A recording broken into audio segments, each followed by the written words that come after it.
I wanted to share with you a meeting that I had yesterday with the chief lending officer. This is the second in a series of meetings where we are looking to build out their lending department.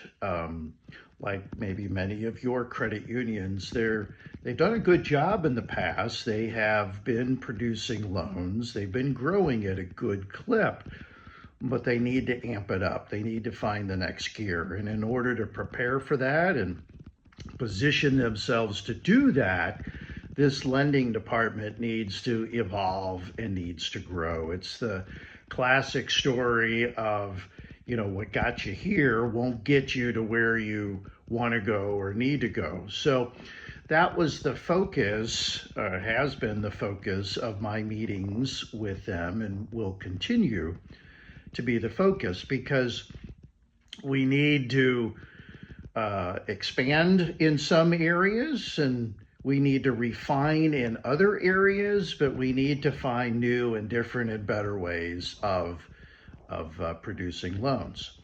The challenge that she had, which is why I'm doing this recording, because I think some, if not many of you, can relate to this.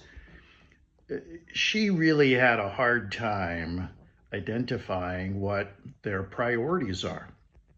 My challenge to her from the first meeting to the second meeting was come to me with your number one priority. At the end of the day, what is the one thing that the lending department has to have accomplished in order for it to be a successful day, to be a successful week, etc. She really struggled with that. And I think the original list that she gave to me had 5 things on it. And we whittled it down to 3. And so I was accepting of 3, but we still had to come to a number 1 and kind of the solution, which is a good place to wind up anyway, is all right. Let's have a scorecard where we weight these 3. However, number 1 has to be weighted at least 60%.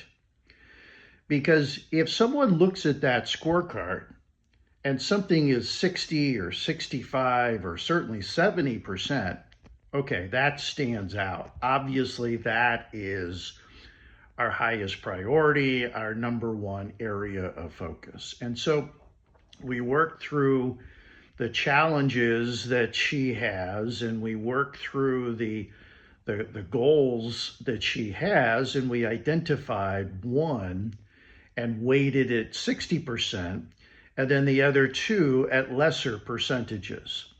So there's still areas of focus, but it's clear what the number 1 priority is.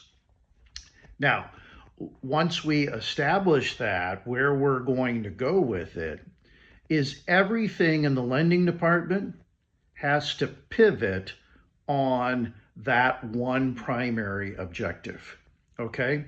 So the goals that she tracks are going to substantiate that primary goal, that primary objective. Even something like the job descriptions, looking at them and making sure that in the job descriptions we're prioritizing behaviors, even skills that are going to drive that number 1 goal and that number 1 objective. The structure of the department has to support that. The feedback that we get from members has to be in align with that. So everything that they're going to be doing and that she is going to be focusing on over the next, now 4 months, is all going to be around what does this lending division need to look like in order for us to meet this primary objective that we've established. If you have 4, 5, 6 different objectives, You can't do this. You can't design a department around 5 or 6 different things. If you have one, or in this case, 1 plus 2 secondary goals, let's call them, well, then you can't.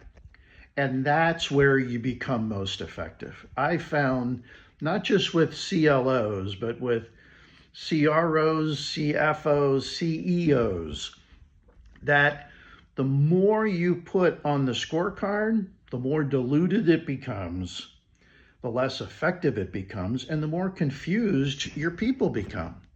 You might have some people on your team prioritizing this metric. You've got other people on your team prioritizing a different metric. And at the end of the day, at the end of the year, for instance, you may not have accomplished either one of them because your team is divided on their priorities.